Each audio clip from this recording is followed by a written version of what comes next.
Hi guys, and welcome back to this Let's Play video. Now, we had just started the game last time and kind of, bearing our surroundings, meeting some of the characters. And we have to go talk to Shorty. But first, this is kind of like the surrounding outside. I know I didn't do much of it last time, but we will gradually explore more of this outside. I was right. It's hot. So let's go in and talk to Shorty about the chores, and we also have the key to get in the roll top desks, so we're gonna do that too. But let's re-talk to Shorty. Hey there, Nancy. Man, I wish the Raleighs were here. Me too. It'll be nice to talk to them in person. I'm really looking forward to you and me sitting down and having a nice conversation, especially with all the weird stuff that's going on. I'm so busy getting all their chores done in addition to my own that I barely have time to talk to myself, let alone to you. Enough of me complaining. What's up? Tex said I should get a canteen from you and see if there are any chores you'd like me to do. Music to my ears. First thing you can do for me is go out to the garden and pick all the ripe vegetables. You know what ripe vegetables look like, don't you? Yep. You bet I do. Good, because if you pick vegetables that aren't ripe yet, I'll be real ticked. You can put them in the vegetable basket that's hanging outside. And one more thing. Sometime today, I need you to build a cooking fire in the pit outside. I'll light it when I'm ready to start cooking. And be sure to fill the bucket out there with water and leave it by the pit. You know, just in case something catches on fire that isn't supposed to. The Raleighs wanted to have a cookout tonight, and by golly, we're gonna have a cookout no matter who is or isn't here. Well, I'd better get going. Come back soon. Okay, so let's go to the roll top desk and see what's inside.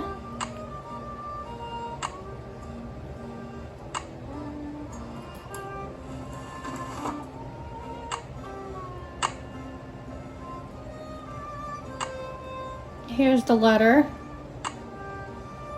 What's this? To Ed and Bet Raleigh, just because you fired me, don't make another mistake and think that you've heard the last of me, because you haven't. We all know that I deserved a second chance. Letting me go without giving me one was just plain wrong. Sounds like this Jane Nash person has it out for the Raleighs. In fact, you know what your problem is? You don't believe in justice, but see, I do. That's the way my brother and I were raised. Justice always prevails, although sometimes it needs a little help. You'll see, Jane Nash. And we have these weird thingies. I think that's actually... The Raleighs sold a trunk full of junk to Mary Yazzie. Okay. Okay, so maybe when we go to Mary Yazie's, we might be able to see that, I guess. But that's really all for in there. I'm not really sure what these... Wait a minute. Something goes here.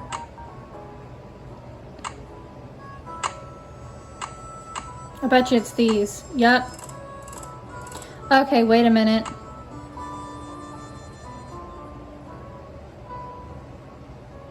This clock. Okay, the colors core match with the thingies. So let's see if I can open it.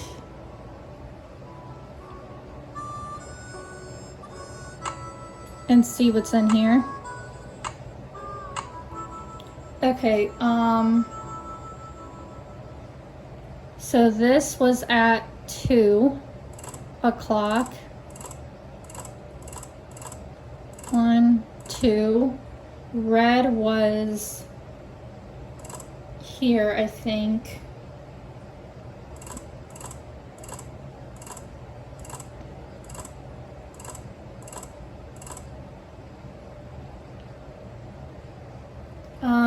Am I missing something? Oh. There we go. What the heck is this? This is the journal Mayor Humber. Francis Humber's father? July 4th, 1882. Got sworn in as sheriff. It was the 4th, so it was like all them celebrations was for me. Which of course they weren't. Francis thought up a song and played it on the piano for me. I forget how it went, but it was purty. I'm lucky to have her for a daughter. Hereford Shoup come by with a plant he brung from New York, which he calls Harrison's Yellow. Looked right dead to me, but Francis planted it out back and give it some water, and already it looks to be on the mend. She's 17 and can read and write good, knows her numbers. Hereford's thinking to marry her, but I said she ain't of that mind yet. March 30th, 1883. Francis has got eyes for a young man named Dirk. She says he's from Prescott. Cappy says when she plays the piano, this Dirk makes everyone be quiet so he can hear her good. I ain't never seen her smile like she smiles now. I told her to bring him to the ranch for dinner, but she says he won't come because he is too shy. I wonder if that is the truth. April 16th, 1883. Got a letter from the sheriff over in Phoenix about this Dirk Valentine, who's wanted for robbing 2 banks in a stagecoach. The picture with the letter looked just like Dirk, who Francis is sweet on. When I showed her the picture, she got tearful and run off. Now, Dirk is gone, and she won't say nothing about where he went. I like how they had a narrator for this part, so you don't have to like physically read it yourself. I really like that little detail. August 2nd, 1883. Dirk Valentine is robbing banks and coaches and trains all over the territory. Francis says he never ever shoots his gun and only steals from people that already got plenty of money. But that ain't true, because some of them trains he robbed was carrying money, meant to pay miners a hard-earned wages. He is nothing but a no-good, greedy outlaw. But Francis gets real mad when I say that. I fear she's still sweet on him, that she sees him when she knows I am busy, and gets letters from him which she hides from me. September 9th, 1883. Got hold of a note Francis sent to Dirk and saw what they was going to meet. So I got a posse and we caught Dirk, and now he's in jail. The judge is coming next week, and I hear he is a hanging judge, so Dirk most likely ain't long for this world. Francis won't say nothing to me no more, and says she never will again. I mean, considering you arrested the guy that she was basically involved with and possibly love, can you blame her? September 13th, 1883. Dirk sent a secret letter to Francis, which Mason got hold of and give to me. I locked it up so she won't ever read it. That's messed up. Francis ain't allowed to see Dirk in jail, of course. If she never sees his letter, maybe she will think he don't like her no more, and maybe she will stop liking him. Francis's mom would have known what to do better than me. I wish she was still alive. Wrong decision to make. September 17th, 1883. They hung Dirk at noon. I thought I would be glad, but I ain't. September 18th, 1883. Francis took Brownie in my big saddlebag and is gone. She ain't told no one where she's going, not even Cappy. But I know she will forget Dirk, and when she does, she will come home because she's a smart gal. Will figure out that I did what I'd done for her. January 4th, 1884. My sister says her little girl Ellie got a letter that said Francis went east and was not of a mind to ever return. I hope this ain't the truth, because I miss her something awful. June 11th, 1884. The Harrison's Yellow, which Francis said was her favorite flower in the world, is just a pile of brown sticks now. I don't know how to look after delicate things like that, so it is my fault that it died. Damn. I ain't seen or heard from Francis in a year. I tell people she's on her way home, but when I look in my heart, I know this is a lie. She will never come back to Shadow Ranch, and it is my fault. I'll just have to find a way to live with it. Damn. I don't like how they put the teardrops thing too. But I mean, honestly, the father realized what he'd done until it was too late to do anything about it, which kind of really sucks. But that was the journal. Let's see what this is. Doesn't look like it was ever opened. Oh shoot, this is the letter that Merle Humber said he wrote to, that Dirk wrote to Frances, but he took it before she ever could read it. This was never opened.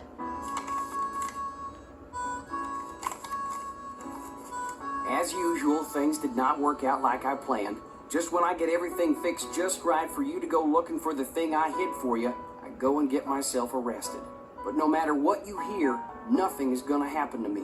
I will be fine and we will be together soon, I promise. Meanwhile, you can keep busy by looking for what I hid. Start by using this piece of paper to mark where all the rock pictures are. They will tell you what to do next. Your favorite flowers and the flowers on your favorites, start keeping them in mind too. I will leave a message for you in this here cell, just in case they decide to move me to the jail down in Tumbleweed or something. I like vexing your brain, because when you are thinking real hard, like when you're playing the piano, you are more beautiful than anything in the world. Aww. I'm sure to be out of here before you find my treasure, but in case I am not, know that it is all yours, and that you are more precious to me than 10,000 treasures put together. 9, 12, 15, 22, 5, 25, 15, 21. Dirk. P.S. I do not and never will hold what your father did to me against you.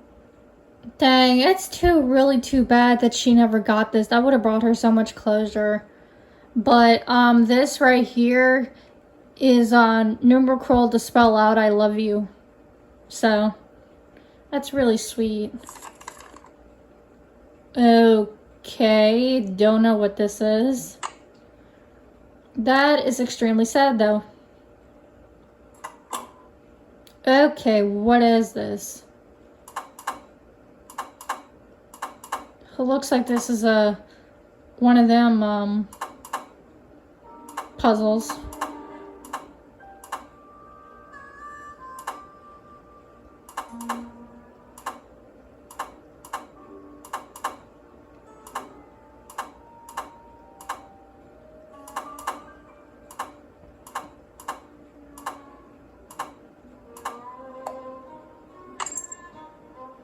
Picture of them two.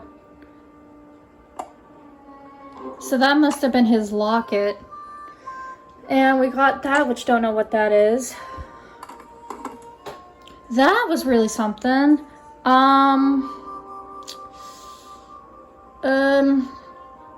Probably really should figure out the chores.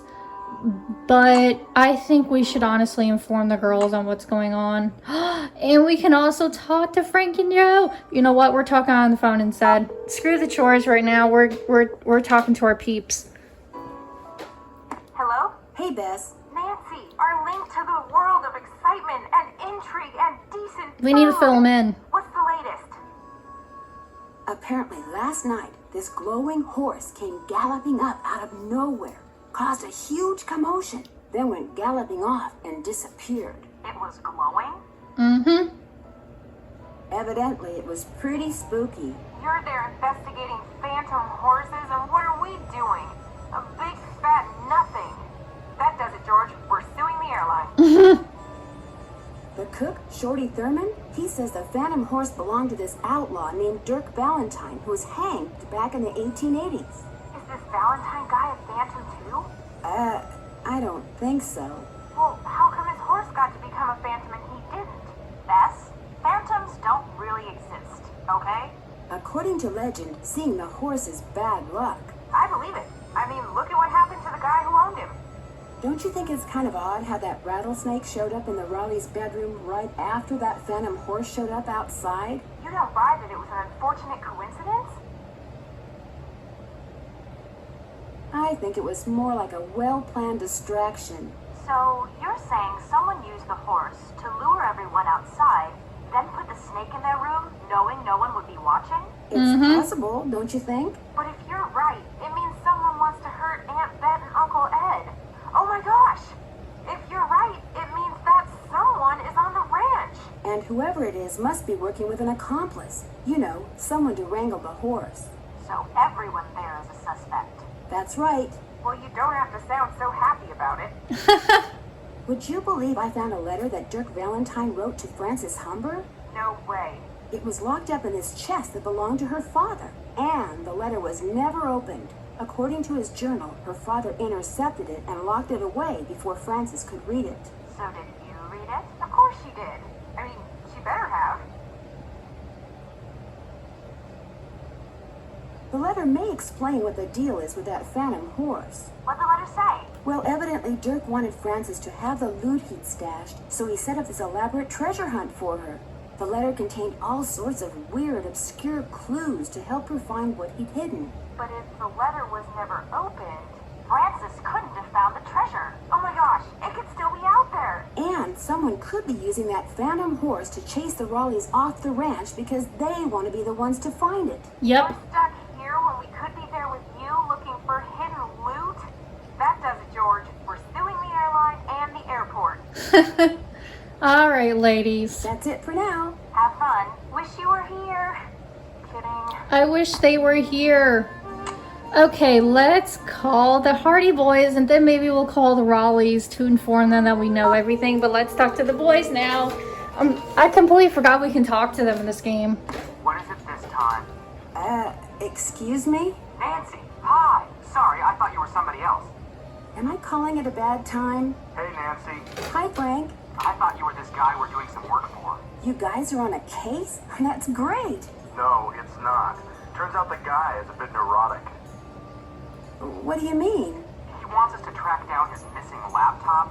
He left it in a restaurant. Only he keeps calling us. Yeah, like every 2 minutes. He's become a real nuisance. Maybe you should just quit. Can't. Why not? The guy's filthy rich. And if we find that laptop, he said he'd make us filthy rich. But the real reason we can't quit is he's the son of our mother's best friend. Yeah, if we quit, we'd never hear the end of it.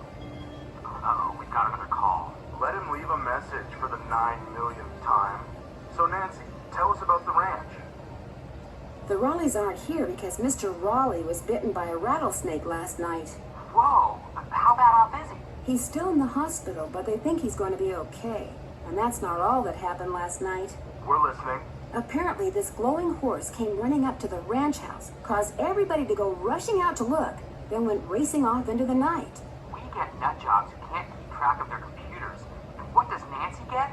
Horses that glow in the dark. I mean, I know life isn't fair, but this is ridiculous. Okay, so obviously we can call the Hardy Boys too for hints, which is good.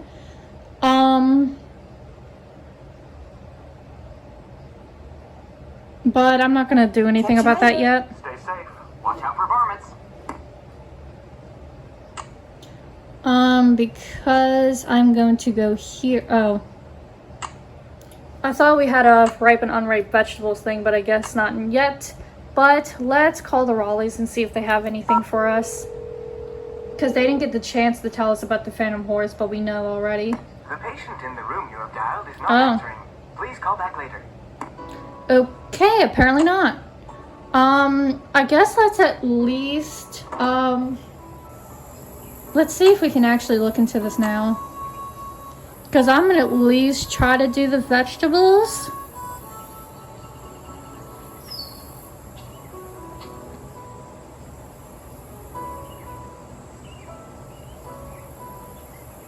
So this is all about the different vegetables and when they're ripe or unripe, which is good to know.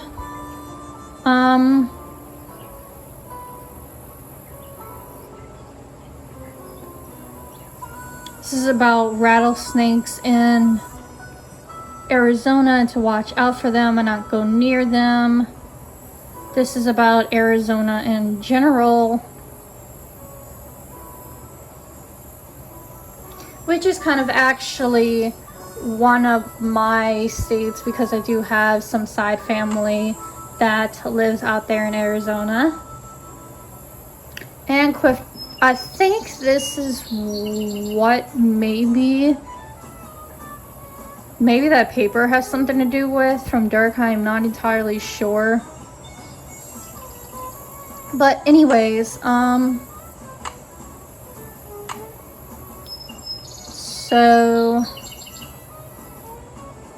we did I'm finished that. with that. Can't check that off yet. So apparently we have to complete the chores first. Okay, so we have a bunch of chores and stuff that we need to do. I'm at least gonna try and fit this in real quick before I end the video.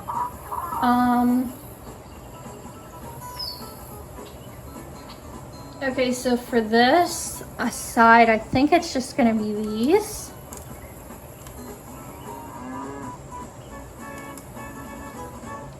And